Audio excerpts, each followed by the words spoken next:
Hi, I'm Arthur, and I have been sitting on this video idea for too damn long. It's one of those things I thought up as an idea for a while now, and just never really had the time to commit to it, you know? So now that I have kind of bit the bullet and have a bit more free time, I'm going to propose a simple question to you. You remember those Warhammer for Kids books? Yeah, that shit. Warhammer Warped Galaxies, the 6-part book series that everyone immediately got upset about and ended up not reading, and then promptly forgot that it ever existed. Yeah, I read every book in that series. Yes, before I even read any of the other series that I should probably tackle. It's pretty much been consuming my life. The books aren't long, don't get it twisted, but they make some pretty bold references and also are responsible for me going absolutely insane for about a week because there's a lot of shit in these books that kind of messes with the canon, but we'll get there. These books are absolutely insane. No, I'm not joking.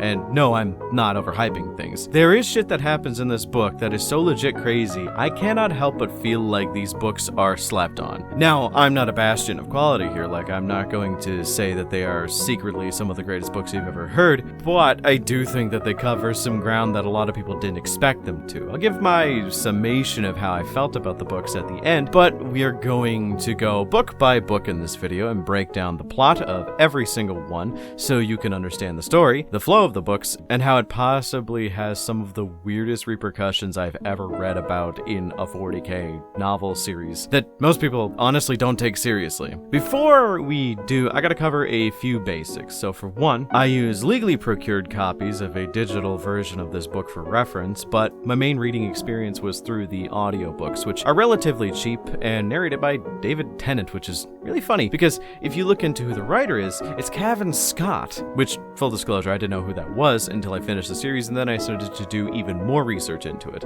Looking into Cavan Scott, turns out he's not a 40k author, at least from what I could find. When it comes to reading 40k books that are a little bit more obscure, I can sometimes see a name as an author and just assume, oh, I just haven't read any of their books yet, I don't recognize that, and that's what I thought about for Cavan Scott. Turns out, from what I could see, he hasn't written any other 40k books other than the 4Kids series for Warped Galaxies. He's actually a Star Wars and Doctor Who writer, which is why it's kind of funny that David Tennant does the narration for the audiobooks and he's here, so yeah, it was probably a coincidence that they ended up meeting up, because I don't think they actually, know each other? I don't know, maybe. So another thing I want to cover is that the reception of this novel was a bit poor, but we shall get into a bit later why, because it's going to get its own sect. So without further keeping you, let's get into book 1 of Warhammer 40k Warped Galaxies, Attack of the Necron, and break down the core pieces that you guys need to know. So this one's going to be a little bit longer. So if you guys also like longer videos, let me know in the comments how you feel about this video as you go through. I had a lot of fun reading these books because they're wild as all hell, so I want to know that you guys are enjoying my longer form videos as well. So, yeah. Book 1, Attack of the Necron. This book is kind of deceiving. A lot of people saw the cover, saw the Primaris Marines, the Necrons, and the kids, and immediately assumed this was just gonna be bad, but this book is very different from how the cover would indicate. So, to start, we have the introduction of all three of our main protagonists, starting with Zelia Lore. Zelia is the daughter of Elise Lore, who is an archaeotechnographer, I believe the term was. Basically, she hunts down caches of lost archaeotech to give back to the Greater Imperium, supposedly. We'll get back to there. So, Zelia lives on the starship that her mother works on. This starship is known as the Scriptor. They hop from planet to planet to new dig sites. It's basically an archaeologist type deal. And they're currently on a hive world by the name of Targian that also has a lot of massive runes and that are kind of scattered about throughout the entire planet. So there's this massive dig site that Elise Lore is currently on with her staff.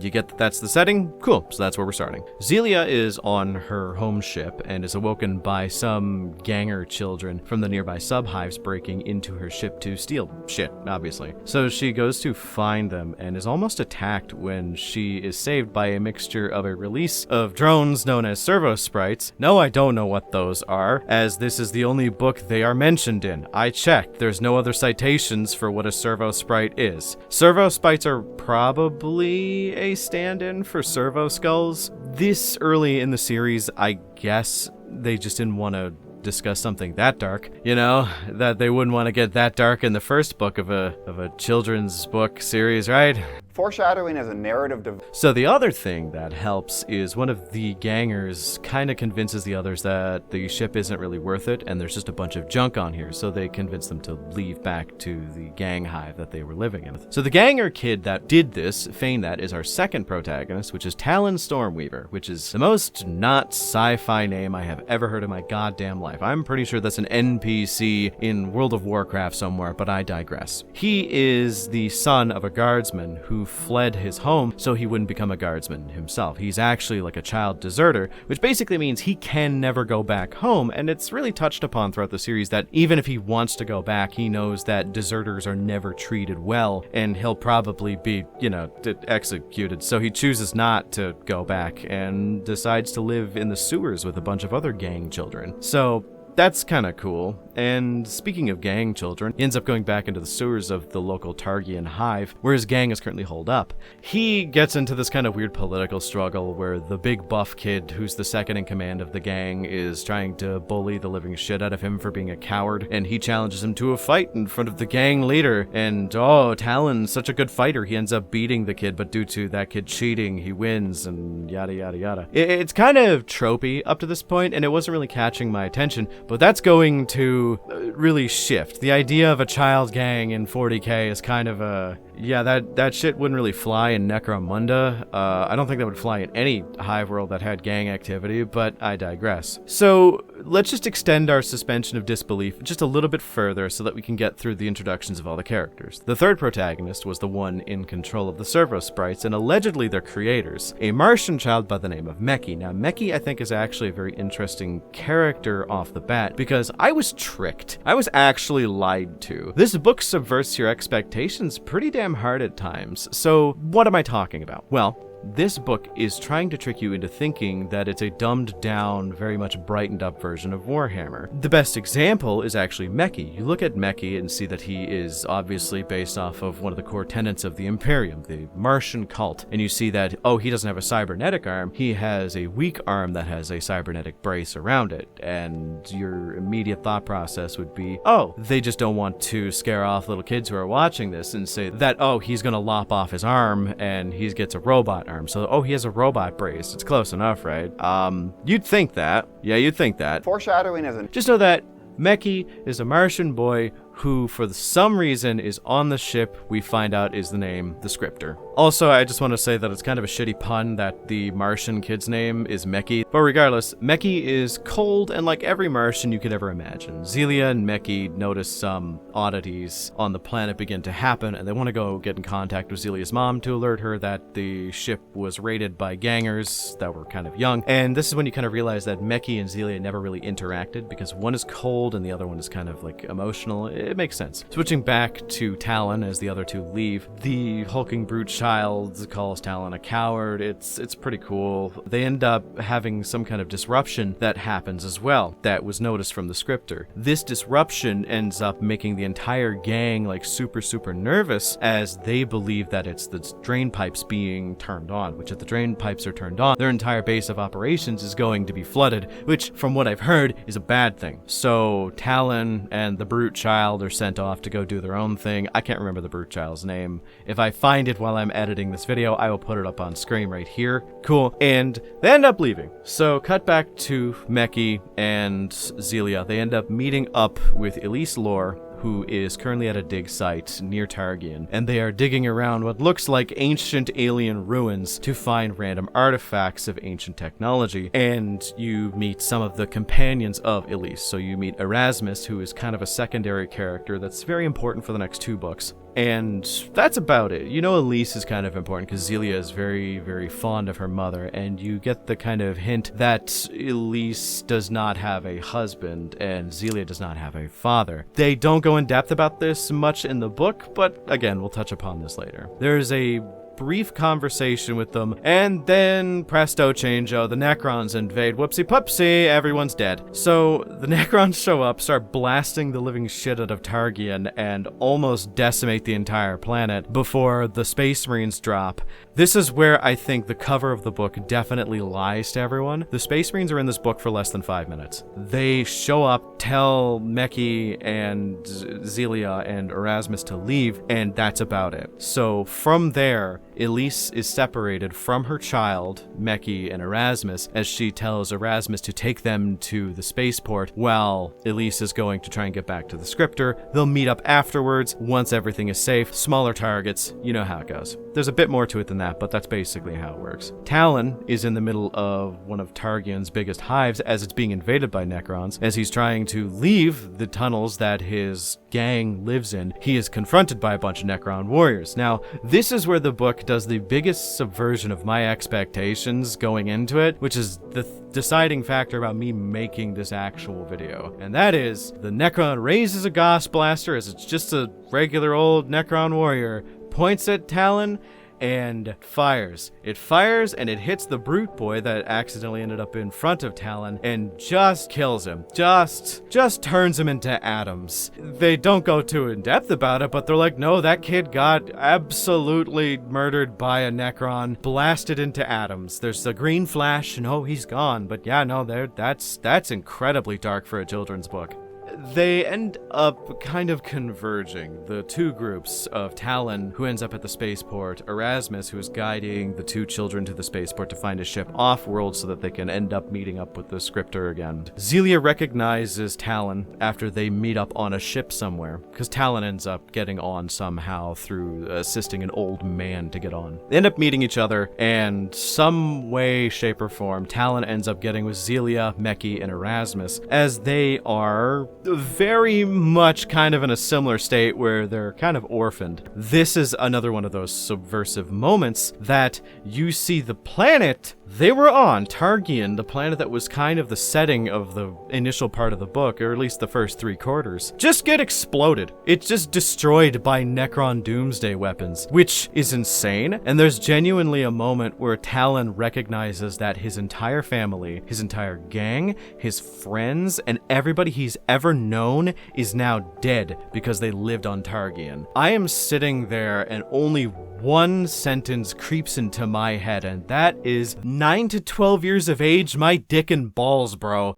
It continues a little bit further as Zelia gets in contact with her mom through a radio device that they end up constructing in the kind of hangar bay that they were in of the escape ship that they were on. And the connection was very weak, but Zelia's mom, Elise, is able to tell her, I am fine, I am on the scripter, you will find me at the Emperor's seat. And that's the mystery of the entire series. So the entire group of children has to make their way to the Emperor's seat. The Necron ships begin to pour out of the debris of what was once Targian, and they're about to attack these ships. So the ship wants to make an emergency warp jump to get out of there. The kids don't want to do that because they want to stay by to get in contact with Elise Lore and get back on the scripter and so on and so forth. So as the ship is being attacked, they end up getting to escape pods as people are trying to clamor to get out by themselves. They find an escape pod. They are getting into it as an Ogren shows up and is about to pull all of them out in order to get into the last escape pod himself, when Talon, being the cocksure brave hero of this story, boots him in the chest and sends the Ogren flying, which is really funny, but we only find out later why that's funny. The pod violently pushes out just before the warp jump allegedly happens, and they are not left in the warp unshielded, and the group of them end up landing on a mostly uninhabited ice planet, which is not good, as they were trying to find a way back to Zelia's mother, but hey, they are alive and not being torn apart by Necrons, which is cool, I guess. Before we get to that part, let's talk about the survivors of the crash, so you kind of have a view of the characters that are going to be playing out for the next couple books. So you have Zelia, you have Meki, you have Talon, you have Erasmus, who doesn't have art, and you have Meki's pet servo sprite by the name of Meshwing. No, we don't have art for that either. And you actually have a stowaway that gives a little bit of context to something that I think is a bit interesting. So them landing on this ice planet, you find out that they are in fact in the presence of an escaped Jokero, which we get a few chapters dedicated to the perspective of this monkey, which does confirm a few things about the fact that they're associated with the old ones, but I digress. Fleegan Pala, or as Talon grows to call him, Flea Pit, was actually a slave to a noble Ontargian who used him to make new technology and devices and trinkets and stuff. But because the planet ended up being destabilized by the Necron invasion, he was able to escape. He snuck onto the ship that the kids were on, and was the actual reason the Ogryn ended up getting flung as far as he did. It wasn't actually Talon being secretly Space Marine strong. Turns out Meki can understand Jokero as well, so he plays the role of translator to get all this across to the other kids what Fleegan Pala is trying to say, and Meki's also the only one who actually calls him Fleegan Pala. I really don't like this trope of the weird neurodivergent super smart kid able to understand a species of alien that no one else can. I say that only because I recognize how common this trope is, as this isn't the first time I actually saw this bit in the month that I watched this, because I was reading this book a little bit later into last month, and last month I also ended up watching Transformers Prime, which has the exact same style of character, albeit not nearly as cold and detached in it, with this kid being able to communicate with Bumblebee, which I think is just annoying that it's that common. But I digress. Turns out there was actually a straggler. An individual Necron had followed them to this planet through means of either space travel or teleportation. They were followed because Erasmus reveals he has a device that was from the ruins that Zelia's mom was working at. This is a small crown-like device that can fit on anyone's head. It actually adjusts to the size, we find out later. You find out through the Necron contacting them that it is there for this crown, and it will kill every last one of them to get it. This crown is referred to in this moment as the Diadem of Transference. We don't know anything else other than that. We just know that this Necron hunter wants it, and that's what they referred to the Necron as, the hunter or the Necron hunter, because they don't really want to say its name because it's a little bit on the nose, because it's a goddamn death mark that is now having issues hunting children and an old man with the help of a monkey. But yeah, we can't all have good things in this situation, right? There's a lot of hijinks that ensue, and I'm going to kind of skip past a bunch of them as they're not really necessary or really that interesting, but basically they find a way to disrupt the Necron by creating a sonic blaster. They can break the Necron apart, but it reforms relatively quickly, so the sonic blaster actually keeps the parts from reforming as quick as they would before, ripping it apart into smaller pieces and so on and so forth. They dip back and forth between the shelter of the escape pod and the woods as they know the hunter will eventually find them. It all culminates with them all working together to make sonic guns, sonic mines, a bunch of other devices to help fend off this creature. Erasmus sneaks off without them knowing in the middle of the night with what is allegedly the Diadem of Transference to sacrifice himself to the death mark to be like, here is the device, leave the kids alone, you can have it. The Necron takes it and is obviously going to kill every last person there because, like, it's a Necron, that's what they do, right? Shows up,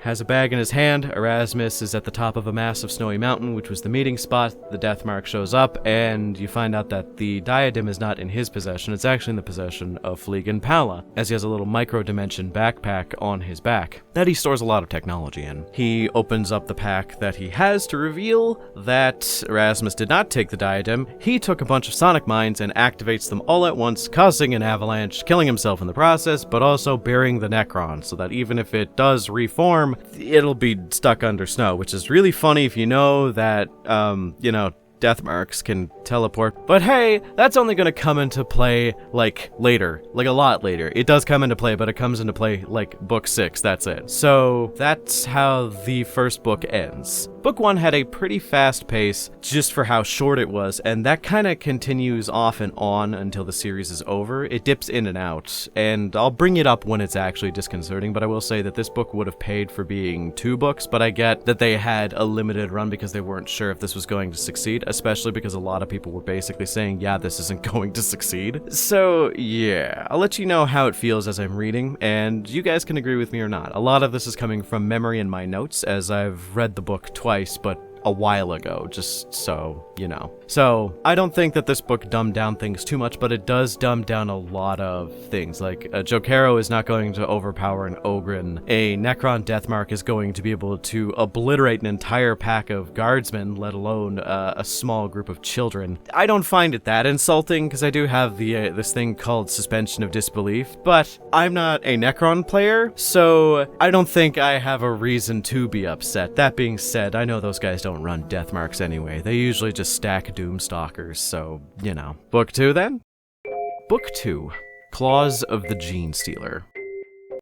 Claws of the Genestealer was a bit of a boring book, but it wasn't without any merit. The plot was simple, the ideas on display were intriguing, but the book kinda came off like the writer didn't fully know how dangerous a Genestealer truly was, though they do tap into some of the lesser known aspects of them. It's a bit of a dull book, I will admit, but you know, we gotta cover it anyway. So what is the plot? Simply put, the book has a lot of tone setter stuff in this, basically giving the characters individual personalities, showing off their identities, and making it so that you can understand each character from each, as well as understanding, like, whose interpersonal dynamics are what. Especially because we now have all four, and this is their first book starting all together. So we've got Meki, we've got Zelia, we've got Talon, and we've got Fleepit, or Fleegan Pala. The story picks up a whiles after the crash. I believe it's stated a few weeks, and the death of Erasmus happened a long time ago as well, where Fleegan Pala, the Jokero, ends up improving the living conditions of their makeshift shack through unknown means, as we find out that he has a multi-dimensional pack on his back that has a pocket world that he can store a lot of things in,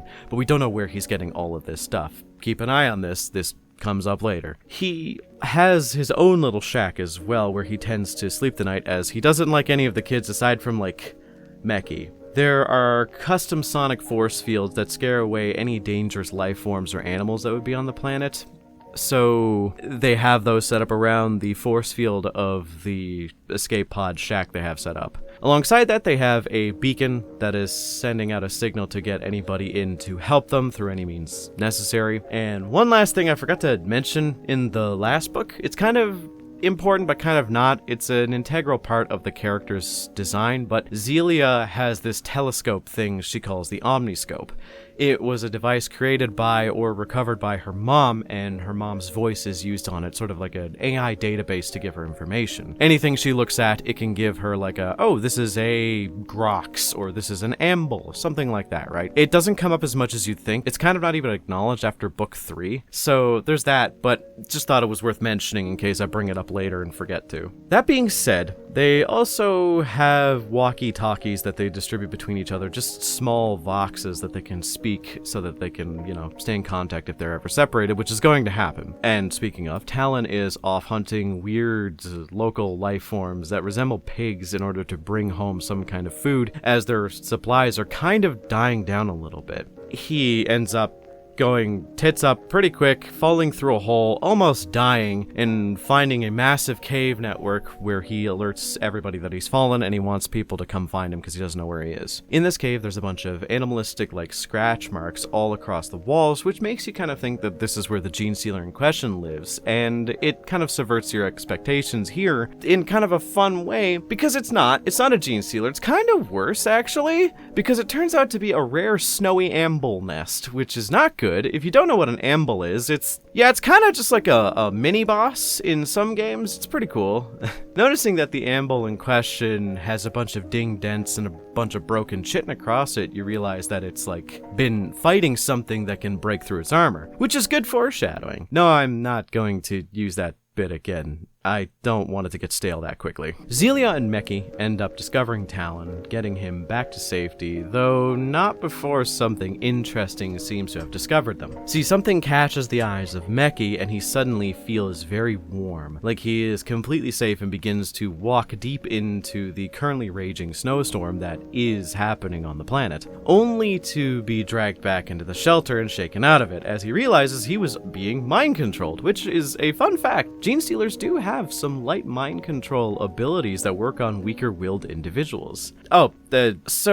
Yeah, another thing is that due to the cold temperature and the lack of resources, Fleegan Pala ends up trying to go to some kind of hibernative state in his shack and hasn't been awake for a little bit. So that kind of puts the kids at a bit of a disadvantage with the single-minded determination to slaughter everything in its sight of the Genestealer, so there is that. They do have that force field that's keeping it at bay, and they realize a few things really quickly thanks to Meki's experience, thanks to the Omniscope, and thanks to some good old ingenuity. They realize, 1, don't look into its eyes, that's how it can hypnotize you. 2, did I say eyes? I meant eye, it only has 1, likely due to an amble attack. 3, names are cool, let's call it Scarface, cool. And 4, they really need to find a way out before the power depletes. So, with a little bit of ingenuity, they reverse the shielding as Scarface breaks into the shelter, and as they are leaving, the shields immediately go inside, meaning it's impossible for the creature to leave rather than break out. Well, not impossible, it's just going to take it a little bit longer. They go, try to wake up Flea Pit because they realize that he's been getting all of this technology from somewhere,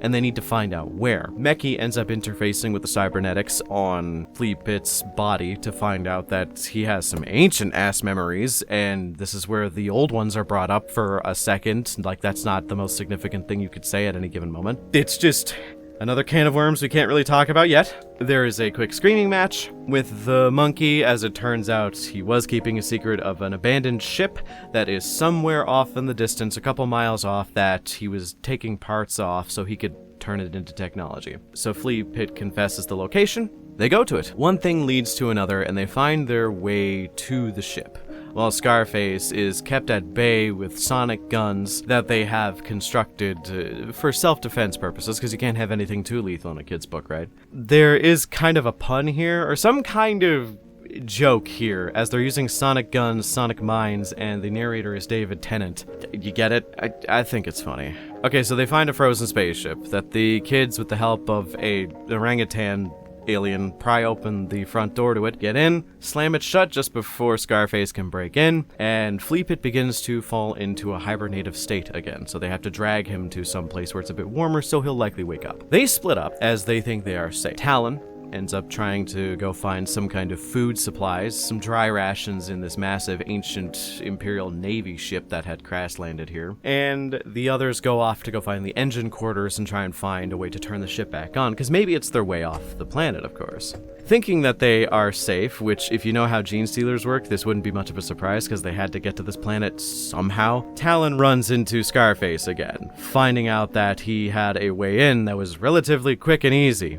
A chase ensues where Talon is being chased down by Scarface once again. He makes his way into some vents that he thinks, hey, this thing is obviously bulky and can't chase me in these tightly cramped vents, which obviously he's never played Space Hulk before, so, you know, there's that. But he ends up getting chased through the vents by Scarface, the Genestealer, and ends up landing in an armory that was stationed on this Imperial Navy vessel. All of the weapons are locked away, and he can't find anything except for a rusted old grav pistol, which he uses to much effect, thinking it was some kind of laser blaster, but no, he just ends up locking Scarface in place while alerting Zelia, Meki, and the currently unconscious Flea Pit that he is being chased by Scarface again. They end up turning the power back on, and they end up opening the door for him as they find the door controls and are able to, like, keep an eye on him through the camera systems. Runs down the hall. The juice on the grav gun turns out not to have actually been a lot, so Scarface ends up getting up again, and although in slow motion starts to chase him, it's still pretty unnerving to see a Genestealer coming at you with malice in its eyes. So they end up going down the hallway as the rest of the kids are trying to catch up with them, with the steadily waking up Flea Pit. End up finding out that, yeah, no, this is the place where the Genestealers ended up coming from, as there's a bunch of frozen Genestealers that are slowly thawing out as the ship is turning back on. It is this horrid chase scene where Talon is running, shooting as many Genestealers with a grav gun as humanly possible. As he's about to run out of juice, he's at a dead-end corridor and he's getting ready to be mauled to death by these giant bug things. A giant orangutan hand reaches down and pulls him up, but he grabs the gun out of Talon's hands too, and then starts doing Jokero things to it, as he is now trying to save Talon and the rest of the kids as well. They are all together once again. He overcharges the pistol, but also reverses the polarity, which I hate that sentence, because they just use that to say, oh, it does the opposite thing now, which is what it does, but it shoots the ground and makes them float. That's literally all it does. He shoots the ground, causes the kids to fly up into the air, as there's an open vent shaft that allows them to leave the ship. They land on a massive mushroom tree, which in the last minute they are saved by some unknown ship. This ship shows up just as the Genestealers were climbing up this massive mushroom tree in the field of mushroom trees, which carries them to safety. The individual who carries them onto this ship is a very ornately dressed individual in green robes with a very pleasant to look at but stern face, a tricorn hat, and just a weird look to her. You'll find out why I'm saying weird a lot in like the next book, but this is where the book ends, as they are brought off to safety and we meet our first secondary protagonist. She's also my favorite character in the story, and we'll learn more about her next book, but for now just know her name is Amity and she's a rogue trader. This book was a bit of a mess. It might seem a bit jumbled when I'm trying to describe it, but it's because this book actually is a bit jumbled now that I think about it. Trying to recall everything in a succinct order is difficult, as it's still a decent amount of material to break down. I did not like it as much as I liked the first one. I do think that this one would be worth a skip if it didn't provide like a little bit of backstory to the kids and whatever, but regardless, you learn about the Jokero tech. I liked what they did with the grav weapon. You learn who the secondary protagonist is, who's going to be part of this book pretty much to the end, though I think she dips out for like the 4th and 5th book, only to come back in the 6th. But I digress. Yeah, I also neglected to mention this, as I had no place to really do so, but there was a chapter break in the middle of this book that just happened out of nowhere, where it cuts to the perspective of a named inquisitor by the name of Jeremias, who is trying to track down the kids, whom it is inferred that he is faintly psychic. He heard the distress beacon and is going to go find them. Okay. So yeah, book 2, kind of disappointing. Let's hop into book 3, which is a lot more concise, weirdly enough. Book 3, The Secrets of the Tau. Fuck, this is getting long. I'm gonna breeze through this one because not much happens. The book introduces us to the new secondary character, Amity. She is a rogue trader and is very much kind of the best character in the series. I don't know, I have weakness for sarcastic and arrogant individuals, so, you know, it goes to say a little bit about me and a little bit about her. But regardless, she is a rogue trader who has, for some reason or another, lost her warrant of trade, which is kind of a really big deal. I don't even know how that's actually possible. I know that you could physically lose it, but I don't know how you can, like, lose it through just your own actions, because by, you know, virtue of the position itself, there's not many laws that can prosecute you, but I digress. She has a small ship by the name of the Profiteer, with literally one crew member, a servitor by the name of Grunt. Grunt seems chill. I like Grunt. Grunt's cool. The kids talk about servitors for a second so that they can kind of cross that bridge a little bit, and they bring up the fact that I think is kind of fun for later, where Zelia asks how you make servitors, and it's explained to them through one means or another that they are just vat-grown clones and not actually people, but there are rumors that people are turned into servitors if they have committed a crime, which they vehemently deny in the moment. Keep this in mind. It actually will matter in about 2 books. Amity struck a deal with the kids to take them back to the Emperor's seat in exchange for some treasures that would likely be on Zelia's ship. Not knowing where they are or where they were going, the group bands together to go to some sort of rogue trading outpost where you can find any form of Xeno, any human, and at least a few less reputable types of individuals out there doing business. This place is referred to as Hinterland Outpost. They are going there to find maps, because Amity has a bit of a plug there who can find anything if need be. Oh, they also find out that the trip they ended up taking in the escape pod once they left Targian, yeah, that was a bit longer than expected, as for some reason a mixture of them being jettisoned out of a ship that was mid-warp travel and them hitting it at the right time caused them to go to the opposite end of the galaxy, which is insane to think about. Yeah, because they were on, like, the more northwestern part, and now they're on the eastern fringe, which is kind of crazy to think about the distance they had to have traveled in less than a few seconds, but yeah. And that's kind of where we're all right now, you know? They ended up finding someone with a starship, they have a crew, I grunt, and more importantly, they have a plan now. And that's kind of the purpose of the book. They go to Hinterland Outpost to find out where they could possibly find a location known as the Emperor's Seat. For the sake of time and not being confusing, I'm going to skip past a few things, just give you a brief summation, because although I will admit this book is pretty fun, it does have some issues with pacing where it bounces back and forth a lot, at least when I was reading it. Basically, Hinterland Outpost is owned by a Tau water caste individual who's actually separated from the Tau Empire. They're considered a renegade, and you find out that that plays into the plot later. The kids and Amity show up, and as I think I'm probably going to end up saying this a few more times than just this, the hijinks ensue. The outpost is filled with the most random assortment of individuals you'd ever imagine in Tau space. So getting lost is pretty easy. Speaking of getting lost, Talon gets lost. Long story short, he insulted the living shit out of a random beastman who was just trying to eat his noodles. Then, in some random scuffle, Zelia gets her omniscope stolen by a Kroot who was walking by her, and he just dashed off because it looked shiny, because, you know, Kroot, bird, it happens. Talon bursts forward to steal it back and ends up knocking over the Beastman that he pissed off earlier. You might not think me mentioning the Beastman is important, but it is at the end of the book for maybe a second, so do keep up. Ends up getting into a fight with the Kroot, which, okay, pop the brakes, yeah, okay, good luck with that. But last minute, they are both saved as Amity shows up with the rest, and yeah, so they're saved not by Amity, they're saved by a rather scummy individual who's just blatantly racist to the Kroot, which, I get it. And they end up berating the child and Amity, and turns out that this scummy individual was the contact that Amity wanted to get in contact with in order to find some kind of star chart to where the Emperor's Seat was. Though, information isn't free, so he says Amity has to bargain with him to get anything, okay?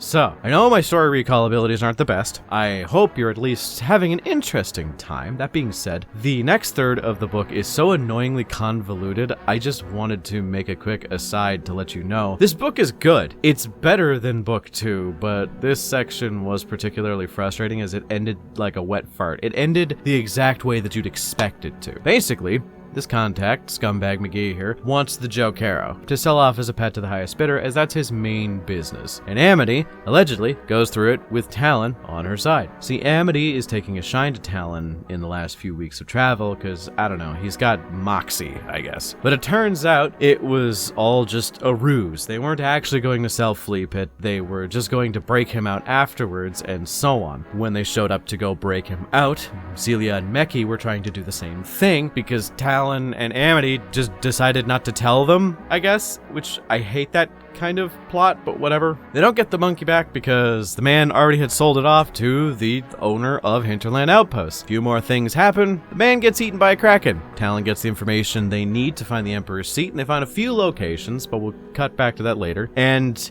yeah, they get abducted after being out after curfew by the owner of Hinterland Outpost, which is the water caste Tau that I mentioned earlier. Okay. Cool. That was kind of weirdly abrupt in terms of storytelling, but it's not nearly as annoying as dealing with it in the book, because it's at least 5 to 10 chapters. So trust me, it's at least a few more chapters than it probably should be. So trust me, I'm doing you all a favor, because it was kind of annoying. So the kids, minus Becky, are abducted by the evil queen of the outpost, and she gives this long-ass villain monologue about how it's all about profit at the end of the day, don't you know? And as it turns out, Amity had ulterior motives to be at Hinterland Outpost. Basically, she had some Tau tech in her possession that was relaying everything that the Tau lady was saying to the actual Tau Empire High Fleet, which were now beginning to attack Hinterland Outpost. This is when Meki, with the help of Flea Pit, who conveniently, as I mentioned, was sold to the evil Tau lady, come storming in with Meki piloting a Tau crisis suit, which, bullshit. The crew fight their way out, and they have an awkward interaction with the Tau Empire, whom, you know, kind of double back on their deal, but again, it's the Tau, it's 40k, they're gonna be evil, whatever. And boom, they now have several possible locations for the Emperor's Seat after slipping the Tau Empire. So yeah, that was book 3. And as much as it seems kind of rough, I did have some complaints. I will admit, I did enjoy this one quite a bit. I love the weird references they pull out of their ass here and there, like Beastmen and Kroot, which are not standard tabletop miniatures you'd see often. I know they exist, but but it's just kind of interesting. Though it is kind of fun that they mentioned Beastmen because they are technically a chaos mutant of some sort. Regardless, book 3 gives us a few ideas as to where the Emperor's seat is and what it could possibly be. They narrow it down to either the Golden Throne, which if Zelia's mom is there, we have other problems, some abandoned jungle planet, as well as some location known as Pastoria. I mentioned this earlier, but at the end of this book, the Beastmen gets brought up again for like 5 seconds. We cut back to Inquisitor Jeremias, who was in the last book trying to find the kids for some reason. He had found a souvenir that Talon had left on the Mushroom Jungle Snow planet after being attacked by the Genestealers. So this souvenir was kind of important, but it's never really brought up as much as you'd think. It's a small wooden Imperial Guardsman statue that his brother gave him and was super important to him, but it was literally just used as like a MacGuffin so that the Inquisitor could detect where Talon was. So he shows up at Hinterland Outpost, talks to a bunch of people and threatens them for like a second, then the Beastman's like, I know where you could find them. And then the Jeremias is like, ew! Continue. So yeah, the next book, we go to the first of 2 possible options for the Emperor's seat, which is the Jungle Planet, and I think it's going to be a hoot and a holler. We're not going there next. We're going somewhere different. We're covering a topic that I wanted to put in here, regardless of if this video is already too damn long and I'm already super late with posting it, okay? Let's talk about the reception of the books. I just want to take this time to make a bit of an aside in the middle of this video and ask, how you doing? You enjoying me go on long-winded run-on sentences about the plot of 3 kids, a monkey, and a pirate solving space mysteries? Cool, I enjoyed the books, though the next one is a bit frustrating to say the least, but we'll cover that one when we get there. So, one of the things I did in preparation of this video, and in want of completing this video, is that I did a little bit of digging into the initial and current reception of this series. It's kind of hard to say how they actually were because, you know, there's a lot of stuff lost to time and you can only see the most polarizing opinions because, I mean, no one's going to talk about a 5 out of 10 online with much gusto. But there is a lot of comments I poured through and I just want to discuss it. I find there are 3 archetypal categories of people who have opinions on the books outside of me. These 3 categories are the people who will never read them, don't read 40k books anyway, and just know their shit from 40k YouTubers. Hi, I love that you guys are here.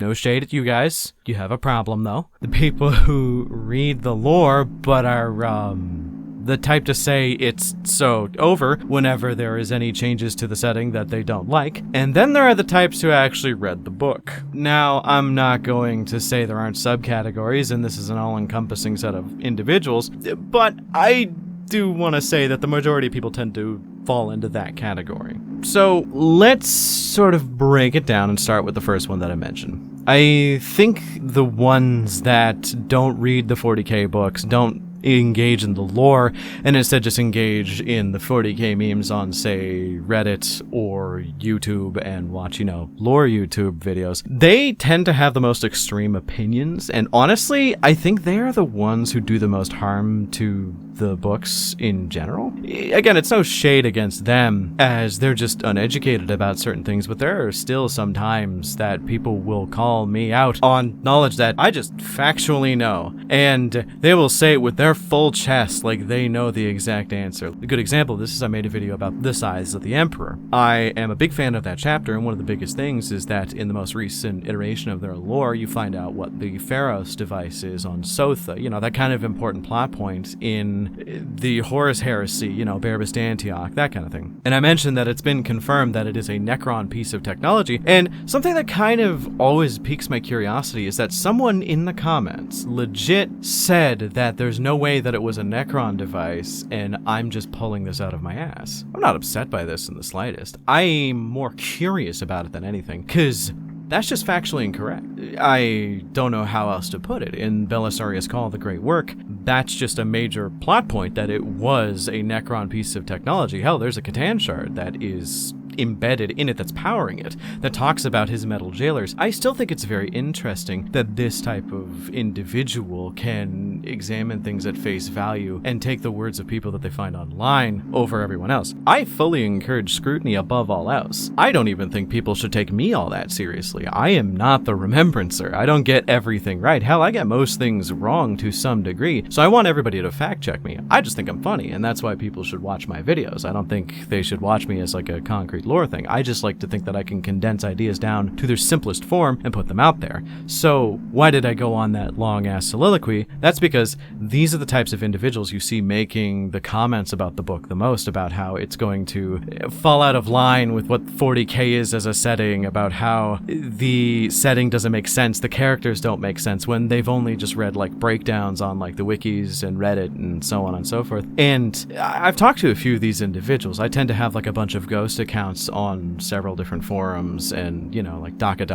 and, you know, just the 40k subreddit. And I tend to just do that to poll people's opinions that are at least mildly dissenting, like something that's different from mine, so that I can kind of get an idea of how things work without people adjusting how they speak because I'm me. And one of the things that I've noticed is the conversation tends to go, I hate those books. I think they kind of are just like a bad example of the setting and there's a lot of plot armor. And I'm like, oh, could you give explicit examples? And then they say, well, I didn't read the books. I have just read a lot of people's summarizations of the books. And I'm like, that's very interesting. I don't think that invalidates anybody's opinions. Even I think that the individual who said that the Pharos device wasn't Necron, I think he's right, at least from his perspective. In the setting that he has in his head, he's correct, and I can't refute that. That's just how that is. But I find when you get to my job, which is to convey the factual ideas to you, it gets wild to parse through this information as you have all of these people causing arguments over these controversial topics when they're not nearly as informed. And I think that, again, their opinions are valid, and I'm not trying to invalidate how they feel. I just think that that's very interesting. I don't think it's a bad thing or a good thing. I think it's just a curiosity of just internet lore for 40k. Like, it's a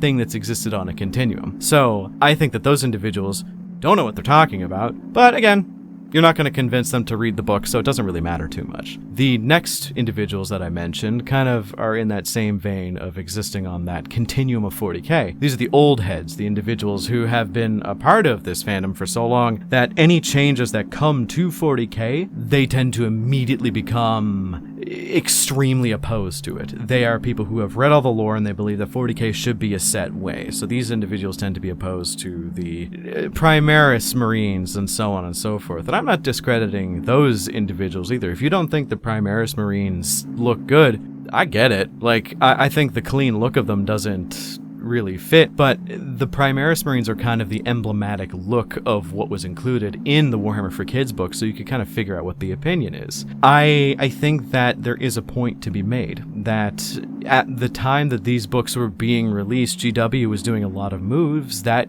were kind of on par with what Wizards of the Coast was doing, which, if I have to compare anything anyone or anything ever does with Wizards of the Coast, you're already doing something wrong. So there's this phrase that I believe Josh Strife Hayes uses, and it's that why make some money over time or a lot of money over time when you could make all of the money right now? And that's kind of how I view a lot of Games Workshop's moves. I genuinely do not hold contempt for the company, but I do hold contempt for the actions of the company. And at the time, which is the late 2010s, there was this overwhelmingly pervasive air of them trying to break into as many markets as humanly possible in order to spread Warhammer out across the medium. Like, they introduced a card game, for God's sake. They wanted to break into the card game market, and that did not pick up in the slightest, to the point where I bet most of you don't even remember that there was a card game where the art was just the photos off of the Games Workshop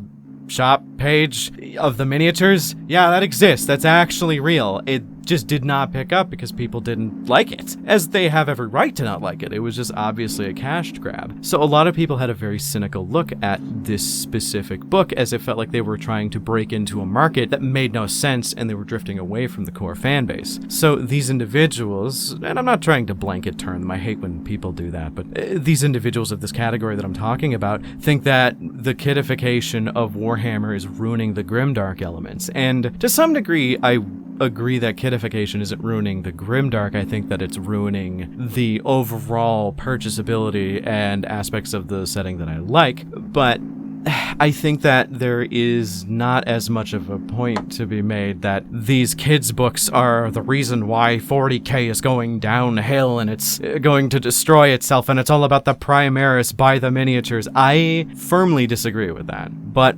I do see where they come from because there are aspects to it that I understand. I think trying to break into the children's market is like a threefold way of just damning yourself early. So for one, children are not going to be able to afford Warhammer 40k in the modern day. I get reasonably paid by YouTube, I can support myself, and I can still barely support myself in the hobby. Like, it's just too expensive. So expecting kids to be able to buy into it and try to bait the lure of them getting into these books and then getting into the game, I think it's just like, it's a fool's errand. It's Sisyphus pushing the boulder up the hill. It doesn't make any goddamn sense. But secondly to that, it's kind of downplaying how smart kids actually are. I hate kids. I was never one of those, like, I babysit kids growing up kind of guys. I absolutely hated being around kids. That was just me. And I just never really liked them. But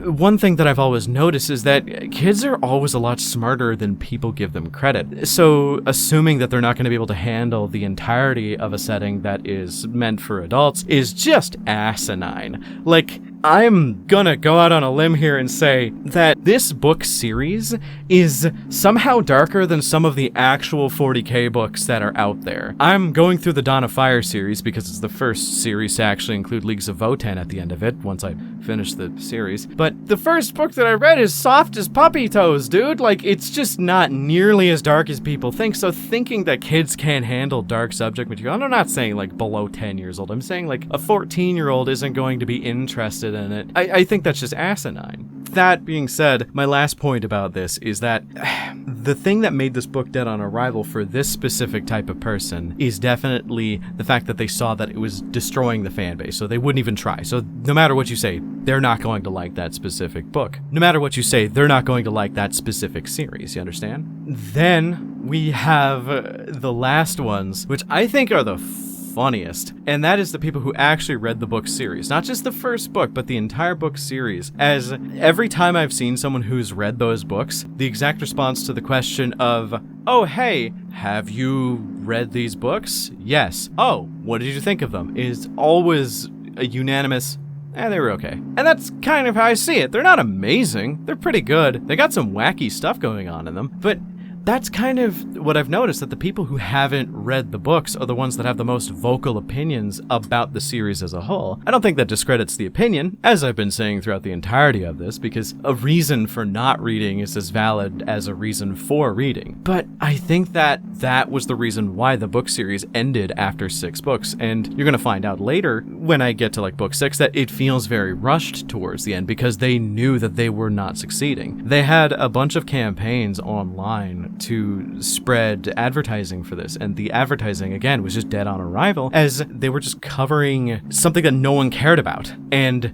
the writing was on the wall immediately once they announced these books, but they pushed them so hard that eventually it just died off. And I think covering these individuals and the reasons why that this was received so poorly is just interesting. It is very interesting. So yeah, I think it's cool to kind of dive into this. I even remember a few people having comments similar to what I've been discussing here on a YouTube short that I posted, but this is just me talking about the reception of the books, and I think it's time for us to get back to this long-ass video and wrap things up, because we got 3 books left and then a conclusion. So yeah, with that out of the way, let's get into the next part with Book 4, War of the Orks. Okay, this book is low-key just a bit of a waste of time, and the worst book in the series in my opinion. But it does have what I probably consider the best joke in the entirety of the series, but we shall get to that. This part is going to probably have the most hand-waving because all that really matters is kind of the beginning, but mostly the ending. Everything in between doesn't really matter in the slightest. I'll give a breakdown of how things are later, but first, let's cover the plot. So the crew of Amity, Zelia, Meki, Talon, Flea, Pit, and Grunt, high ground, end up going to the jungle planet of Weald, like I mentioned. They discovered in the last book, in search of the Emperor's Seat. The Emperor's Seat is allegedly a large statue of the Emperor sitting on the golden throne on Weald. It makes logical sense that they're going to go check that out. So they end up going to said planet. What I should note is that it's implied that weeks to months usually pass in between each book. So there is that. It's kind of important to kind of note that, as if you don't acknowledge that, then these 6 books take place over like maybe a week or two. So, yeah. They're on their way to Weald, and they actually find the statue of the Emperor that they were setting out to find, and they find that it's actually in complete disarray, worn down and destroyed over years of God knows what kind of abuse. It is then, as they are examining the statue from the safety, or relative safety, of their ship, that they get a missile fired at them from the distance, sends them into a tailspin, and the Profiteer ends up crashing to the planet down below. The missile was from an orc who was using the statue for target practice, and the group ends up getting split into 2. Talon and Amity on one side, Meki and Zelia on the other, which now begins the reason why this book is so boring and kind of annoying to read. Like, it's a really short book. All of these books are. But this one took me the longest to read, as I would get so distracted and just kind of annoyed at the way that they were telling the story. It's very typically kiddie, and they really, really, really dumb down the orcs in this book. Like, orcs in the 40k setting are naturally pretty dumb, but the orcs they encounter on this planet genuinely feels like what other people were worried of seeing of this series. Like, they made them genuinely just buffoons that are easy to deal with. I'm not going to go back and forth between the 2 groups. I'm just going to give you a rundown of what happens, because it's not important. So Meki and Zelia end up dealing with a bunch of Bad Moon-style techie orcs, while Amity and Talon are captured by a bunch of snakebite-adjacent brain-dead orcs who use them for entertainment. Grunt, hi Grunt, and Fleapit have kind of disappeared. You find out more in the next book, but in general they are also out of this book for just arbitrary reasons. So the short end of the story is simply that the orcs are at war with each other. Thus the name of the book. They go back and forth with the 2 different tribes talking about their motivations and so on. It's just annoying. Like, they don't fight like right proper orcs, and instead they just throw sticks, rocks, and ineffective shooters at each other, and it just comes out to a draw every single time. The one thing they have in common is they're trying to find this entity known as the Biggin. The Biggin is essentially just a massive squig that, in their eyes, would win them the war against the opposite tribe, as they could just tame it and sick the giant squig on them. So as the book goes, and, happens to follow the 2 groups, we have 2 major things happen that are the only minor things worth noting. So 1, it is revealed that Meki is strangely good at survival-based stuff. Like, he knew a lot of the different plants that him and Zelia could eat, as well as which water was safe to drink. It's weird, and it's elaborated upon in the next book, but it was worth kind of foreshadowing here. So, next is that, allegedly, Amity ends up abandoning Talon to the Snakebites orcs in a gambit to escape. But, like the Meki thing, we will find out what actually happened a little bit in the next book, okay? Cool, now you have all pertinent information that kind of happens in this book. The Orc War rages on a little bit throughout the entirety of the book, and in the most Steven Universe shit I've ever seen, where the trio of Meki, Zelia, and Talon get reunited and basically just tell the orcs that they should just get along and stop behaving like children, which legit made me grind my teeth together with how stupid that is. The war bosses of each respective tribe look at each other and realize that they should put aside their differences in order to conquer the universe together. But this is where the greatest joke of the series probably happens, at least in my opinion. They shake hands with a big grin on both sides, but for some reason the Bad Moon's orc is grinning a little bit more, as when they pull their hands away, the Bad Moon orc has several pins coming out from between his fingers, and if you look at the hand of the Snakebites war boss, he has a bunch of sticky grenades stuck to his palm, as the Bad Moon's boss just takes a dive and hides behind cover as the Snakebites war boss is curse exploded. Then the Bad Moon's war boss was immediately declared war boss of the whole horde, which was legit funny as shit, as I did not see that coming. I thought they were just going to do a Steven universe, and that was the end of it. So the fact that they did that was legit proper orky, but doesn't really excuse the whole book faffing about just to get to this one endpoint joke. The book ends with the orcs about to eat and or murder the children as they run away, but they get rescued by a new spaceship, a super ornate one which teleports them on board, where the children are confronted by Inquisitor Jeremias, who has finally tracked them down after 3-4 books now of him being mentioned and then swept aside, all the way to the planet of Weald, and has several questions for them, like, where's the diadem? And, okay, well, that's really the only question that he has, so do with that what you will, but he was really forceful about that question. He also admits that, like, Amity is kind of a piece of shit, so, yeah. Zelia tells him that the three of them don't have the diadem, and the diadem is in the possession of Amity and Fleapit. Jeremias could not be more angry about this, and that's where the book ends. And it is frustrating because it feels like they wanted to do something better, but they couldn't due to being supposed to be read by children. It's pretty bad. The book is a slog, and I would legit recommend just skipping it. It's not worth the read. And that last joke of orc murder is really funny just because of how out of nowhere it comes. Like, in a past tense dissection, it does feel like that's kind of the punchline of the whole orc war, just to show that orcs are goofy fellers, where the whole orc war is just a pretense so the author can look at you with this intense stare and go, the literal purpose of this book is just to get the kids under the jurisdiction of Jeremias so we can have the 5th book to kind of resolve that entire Inquisition plot point that's been brewing this entire story. It's pretty skippable. I am not a fan. I know the series does go up from here, but this book is one hell of a stinker. All right, we're almost done. So let's dive into Book 5, The Plague of Nurglings.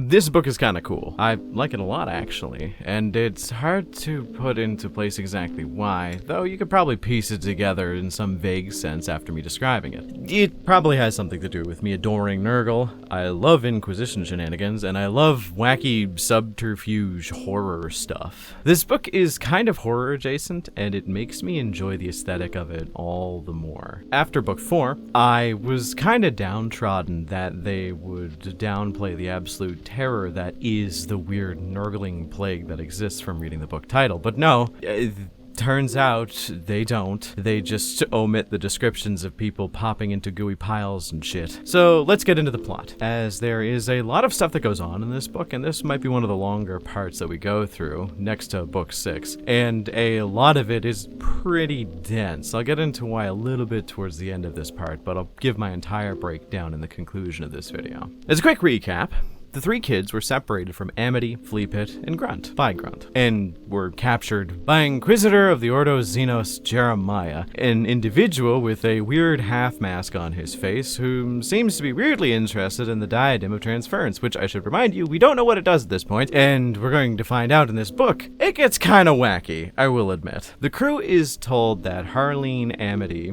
the person they knew, wasn't actually the person she said she was. Jeremias was alerting the children that Amity is a no-good poo-poo-pee-pee ex-slave trader who lost her warrant of trade for some trade double-dealing gone wrong or some shit. Oh, and a few extra details about Jeremias that I forgot to mention in the other books. He has a dog. It's a Cybermastiff, you know, that thing that was in Necromunda Hired Gun that was admittedly a cool mechanic, but no one really cared too much about it. Yeah, that one. It's one of those. His name is Grim. Hi, Grim. Jeremias also has a servo skull by the name of Korlak. Okay, cool. So, knowing that Flea Pit has the diadem stored in his micro-dimension backpack Jokero thing, Jeremias, who is a psyker, wants to get his hands a bit dirty and kind of brute force his way into finding where they are using his psychic gifts. But he is nowhere near as strong as he needs to be to find them. The plot of the book has them go to a Mechanicus Forge world to gain access to a psychic amplifier that in no way has anything to do with the Akashic Reader that was in Book 9 of the Horus Heresy. It doesn't at all. And if you think about it as such, shut up. But they work to get there and beam themselves into the office of some sort of low-end tech priest on this Forge world using the teleporter that's on the ship that Jeremias has from the Inquisition. This tech priest, he has a name, I completely forgot it. It's hard to find any kind of reference without actually getting back into the books and rereading them. And that is, he's not that important. He's not justifiably important enough to look up his name, but you'll find out why later. Jeremias is peer pressuring this poor minimum wage guy into letting him use the psychic amplifier. And while all this is going down, you'd think Meki would be enthralled with the fact he is on a Forge world, but weirdly enough, no. He's actually nervous all of a sudden, and is trying to avoid the technology as best as possible to not alert anybody to his presence. Put a pin in this for later, as we're going to discuss this a little bit later, not too far off, so just keep an eye on this. With a few minutes passing and some conversations between the group, you find out there is a rift forming between the kids. Meki and Zelia are pretty sure Amity is not a criminal, and Jeremias is exaggerating things, while Talon is firmly on Jeremias' side, the traitor, which does cause some arguments, but whatever. Let's look at horrors beyond comprehension. Jeremias gets strapped in the chair, looks at the kids, and basically says, "Hey kids, want to see dead body?" As he flicks the switch and sparks start flying around the room as his psychic abilities begin to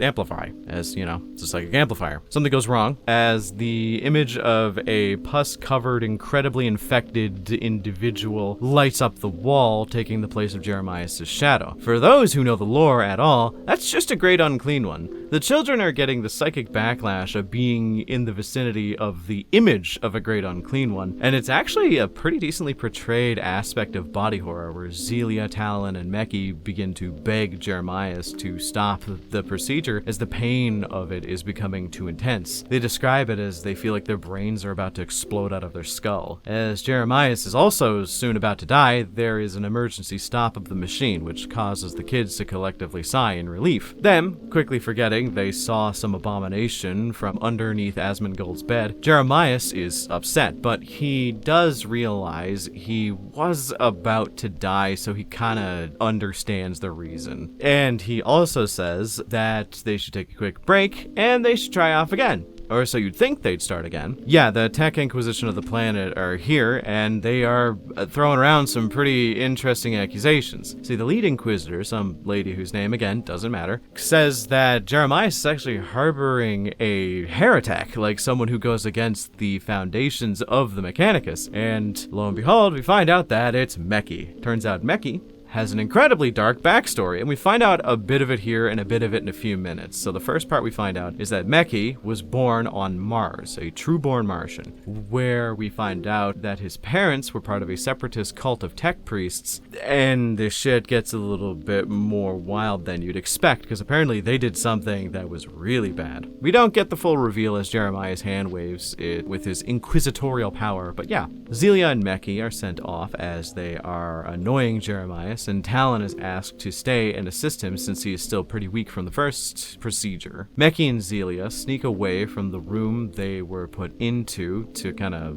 keep them occupied in order to try and find a way to contact Amity and Flea Pit. Here is where we find the payoff for something I mentioned in Book 1. With the reason for Meki's arm being covered in a brace and replaced, turns out Meki and his parents were a part of a cult on Mars that believed that the dogmatic refusal to advance technology is a horrible idea, and they needed to prove that advancing, creating, and researching technology is actually a good thing. The brace itself was to prove that you didn't need to add cybernetics in replacement of weakness, so giving Meki that brace allowed him to keep his arm but still maintain functionality. This is where it gets incredibly dark, because both of his parents were labeled as heretics, and they were converted into servitors, giving themselves up so that Meki had a chance to get out and survive, which is why he has such a good set of survival skills that were shown off in several books prior, as he was forced to go off into an adjacent planet at the ripe old age of 7, until Zelia's mom found him. That is...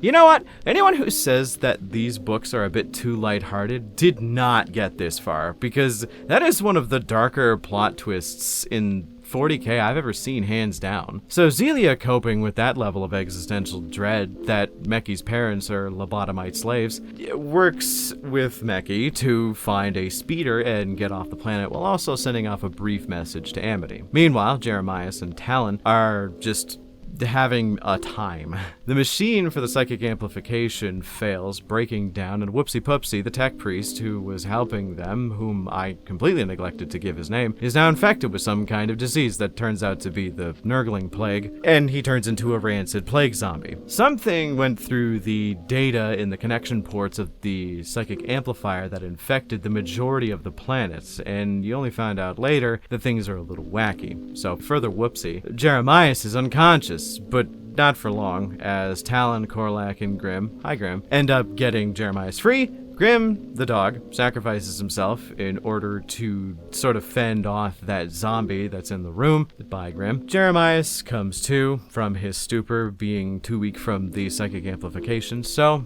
they seemingly get out of that area, and Jeremiah seemingly knows a little bit more about what's going on than he's putting on. They are surrounded and attacked by more plague zombies, which does not go well, and thus there's this kind of weird division between the two sides of the book, where on one side of the book you have this cute little we sneak out and escape the factory story with Zelia and Meki with a bunch of heartfelt bonding, but on the other side you have the House of the Dead with Talon and Jeremias. The two groups eventually meet up in a single stolen ship that they ended up kind of just coincidentally finding. Nurglings explode from the zombies. They get a Skitarii guy, hi Skitarii guy, who ends up helping them, and he's, again, just sort of a background character that doesn't really matter. He's more of just there to point out, man, it's kind of weird that Jeremias isn't getting infected by the Nurgling disease, even though he gets bitten at one point. That's kind of wild, right?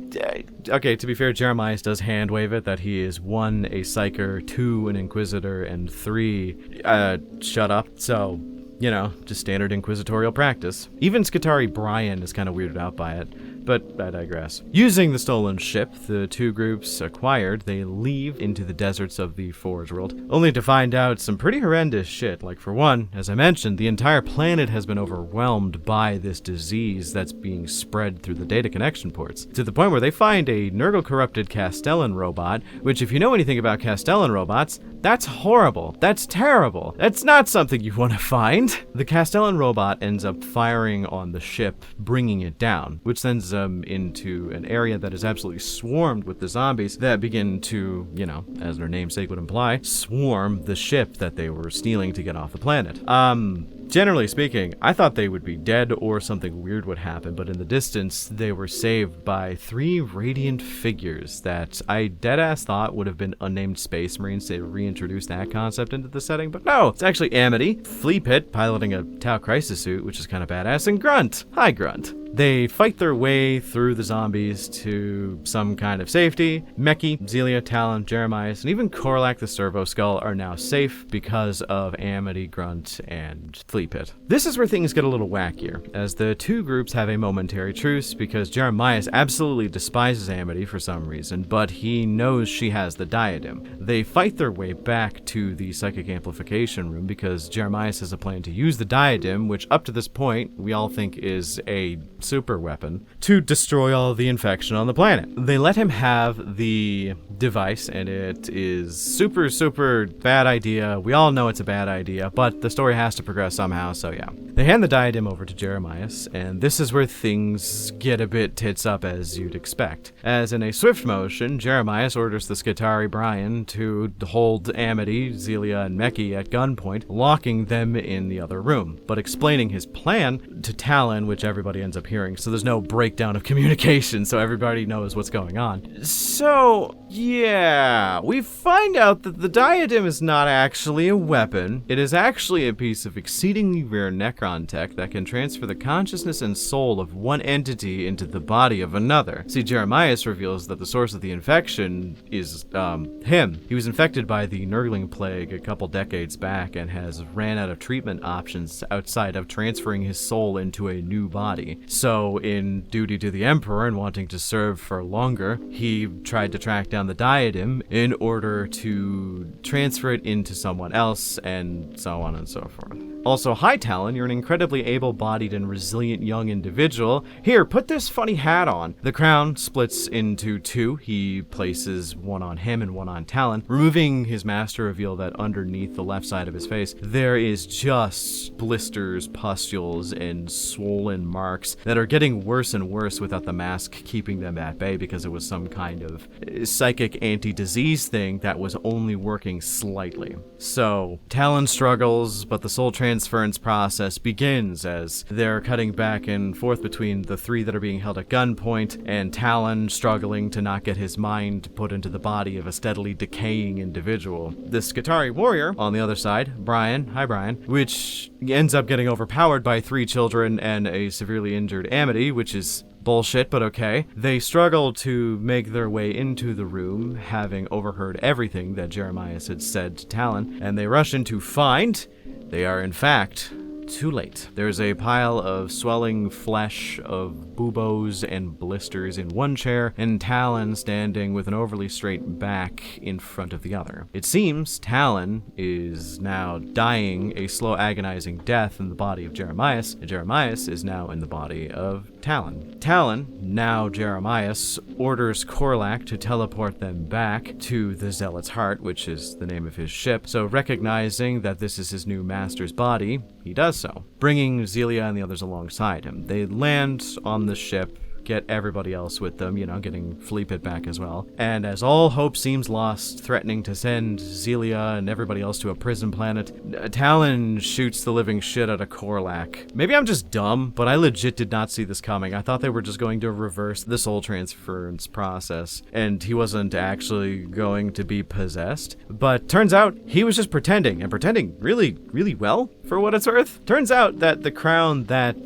Fleepit gave them was a fake that he made because he knew that Jeremias was going to pull some shit like this, so that was kind of cool. So the hunk of dying, dead meat that was on the ground was actually just Jeremias getting what he deserved in the end. Oh well, regardless of what you think about the Inquisition, maybe lying to a bunch of children is whatever. Turns out Amity actually is just like kind of a good person. That whole slave ship thing that Jeremias was talking about before, yeah, turns out she was trying to free them. She was hired to transfer those slaves to a wealthy governor, and she just, freed them. And that's why she lost her warrant of trade. And I'm like, oh, that's interesting. So it turns out, yeah, that guy who is super suspicious and kind of evil throughout the entirety of the book series up to this point, yeah, it turns out he actually is just suspicious and comically evil, and died, which kind of feels like a bit of an anticlimax, but let's get a bit of a breakdown. And by breakdown, I mean I'm about to have a mental breakdown because they literally have a device that can undo the biotransference process. The thing most Necron want to reverse for some reason or another at any cost, aside from the destroyers, but they're weird anyway, so who cares? Yeah, that doesn't introduce any crazy wacky elements to the setting that won't have any long-lasting repercussions. I am actually floored they have the balls to do something like this in this book series, because I don't think there's ever been a mention of anything that can transfer consciousness in the setting up to this point that works on Necron. And you're going to find out in the next book, it does actually work on Necron, which is its purpose. It was a device made to reverse the biotransference, which is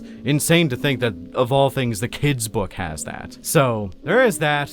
My last point about this is this book definitely feels rushed. It is definitely one of the shorter books in the series, and there's a lot going on. It's just like bang, bang, bang, bang, bang. So much stuff happening all at once, and because of that, it is a little bit tough to follow at points. With that in mind, I do think the book was really, really good. I think out of all of the books so far, this is probably one of the best ones, just because it covers a lot of dark and gruesome 40k concepts in a way that is digestible for younger audiences without dumbing it down to the slightest. Sure, I do think that the description descriptions of the diseases were definitely a little bit more severe than most kids could probably handle, but I think that it definitely hits the balance right? So, now that in mind, I enjoyed the book. I think you guys would too. It's a good horror-based refresher after the bad that was book 4. So let's scramble on to book 6 and wrap this shit up, please. I've been on this for too long, and I hate looking at these characters at this point. Book 6, Tomb of the Necron. Here we are, Book 6, the grand finale, and the one book that I likely have the most criticisms to make about. But we aren't just going to tell the story of the book. I mean, I am. But I'm going to give you the most rough synopsis I possibly can, because this isn't a book. This is an amalgamation of everything the writer Cavan Scott had left to say about the series, but did not have the space to be able to write it. As in, I can tell, this series is obviously kind of cut short. This book is incredibly stilted and awkward, and there are characters introduced at the drop of a hat and then given a decent description as if they're going to be major players in the book, but it turns out they're inconsequential and it's just wasted time. Describing this book to you would basically come off like a child trying to describe their first D&D campaign with a lot of and then this happened, and then this happened, and then this happened. And I already do that enough with every other book, so I don't want to bore you with that. So in as coherent a means as possible, I'm going to spare you the pain of hearing a lot of redundant details and just tell you the most condensed version. The protagonists of the book go to Pastoria, the planet I mentioned in the other books. After having a small side adventure with the Spider Witch, they find Zelia's mom, who is overly obsessed with the diadem and a little bit awkward. She is also helping the survivors of Targian who ended up on the scripter with her. They decide to hide the diadem somewhere on the planet after retrieving it from Flea Pit when they are attacked by Necron. These Necron are invaders to the planet who are there to get the diadem. Turns out, Elise Lore, Zelia's mom, was a sleeper agent with a mind shackle scarab that the Necron were controlling in order to get the diadem. They have an encounter with a Necron overlord. I kid you not, Zelia essentially doing the bit from like the Steven Universe memes of, I'm neurodivergent and a minor to the Necron overlord, and it works. The Space Marines show up for some reason, probably just to kill Necron. Quick aside, it's not just the Space Marines that show up, it's actually Captain Fabian who shows up, King Racist of the Ultramarines, captain of the 4th Company, I believe. I just thought that was kind of funny, It's the guy voted most likely to wear a Burger King crown on a plane. Crazy, dude. They nuke the inside of a Necron monolith with a fusion melt-a super bomb or whatever. Everyone gets out more or less unscathed. The diadem is confirmed to be able to reverse biotransference, and they almost do it by putting the Necron overlord into Amity's body, and it's more or less lost forever in the Melta explosion. The crew meet up back at the scripter, a few weeks pass. End point of the book is that Zelia, Meki, and Elise stay on Pastoria for a simple farming life to rebuild what was basically Targian, while Talon, Amity, Flea Pit, and Grunt, go off to do rogue trader stuff. That is where the book ends. Now, I know that might be a bit of a blue ball for the sake of those trying to put everything together, but for lack of a better way of putting it, this book, although fun, and I did enjoy it, goes 100% too fast. It is unironically difficult for me to follow. With the other books, I read them twice to kind of understand the meat of them, as well as take notes. With this one, I actually had to read it twice in order to understand it at all, and then a third time to actually have notes on it. Grunt actually speaks, which is kind of cool. I mean, he just goes boop, but it was kind of cool. And yeah, but this book reeks of missed opportunities. It feels like because the product of Warped Galaxies failed as much as it did due to public perceptions and fan backlash, they had to wrap the book series up pretty fast on the 6th book when it's obvious that there was a lot more to it. Now, I could be wrong. I'm going to do more research afterwards, and if I got it wrong, I'll do a follow-up, but it feels like they might have had more in the chamber, like they wanted to do more if this was successful. Because as it stands, book 6 would have benefited if it was 3 books, not 1. It is cramming in so much at every moment that it is impossible to follow at times, and I feel it's a tragedy, as unironically, I think this series is good. I think people didn't give it the benefit of the doubt at first crack, and because of that, they had to end it this way. I would have loved a few more books as I enjoyed this. And my biggest criticism is just how completely cramped this book felt. And it did have an ending that felt like it was only partially satisfactory. Like some bits made sense, some bits only made partial sense. Like with Meki becoming a farmer, it legit made a little sense because he was a bit more of a rough and tumble type, but I feel like there was more that they wanted to add to make that make more sense. And like with Talon becoming a rogue trader apprentice, when in the prior book, he was pretty quick to proclaim Amity a traitor without much provocation, right? So I feel there is a lot here that needed to be built upon that never was, and I think it never will be. This series hasn't been touched in a few years now, and I don't think it's ever been mentioned. The links from the website for Warped Galaxies are slowly starting to die, and honestly, I would be happy if they brought it back. At least bring back one of the characters in a realistic setting and not a market that is specifically dedicated to things that they shouldn't be, like kids. But imagine if, like, they brought back Talon in 20 years as, like, a 30 or 40-something-year-old rogue trader that Amity has long since passed her warrant of trade down to. I think that would be kind of cool. And it would mean you could build some interesting narratives. That aside, this series is wacky nonsense. They cover topics that are kind of the no-go for most 40k fiction, like bringing up the biotransference and how to fix it with a tangible way of going about it. Having things like Flea Pit swear on the name of the old ones is insane, because, you know, the old ones are kind of just an idea. There's just a bunch of stuff that come up that usually wouldn't be brought up. With all this aside, my final points about this series is that it's an artifact of a bygone era. It shouldn't exist, but for some reason it does. It's a relic of a time that will not happen again. And if it does, it's probably going to flop harder than I would like to admit. I think all literature can be good with the right amount of writing and the right author aboard it. Cavan Scott did a serviceable job, but his Star Wars is definitely showing on this, with it being a bit too whimsical at times. I don't think these books are amazing. I don't even think that these books are great. I think they're fine. I think they're good. I think they're serviceable, and I think one or two of them you could probably just skip. I think they are just an above average 40k set of stories that got shit on just a bit too much, and I think people should give them a second look, especially to experience a lot of the wacky world building that goes on here. But this video is too goddamn long as it is. I legit underestimated the level of work that would need to be put into this, and I feel horrible for delaying it so much. This legit caused me so much difficulty to get it to work and get it to be put together that, like, I missed a week of uploads and I had to chill on YouTube Shorts for a bit. All for the fucking Warhammer for Kids books. I know no one is going to watch this video, but if you got here, you know what? We're cool.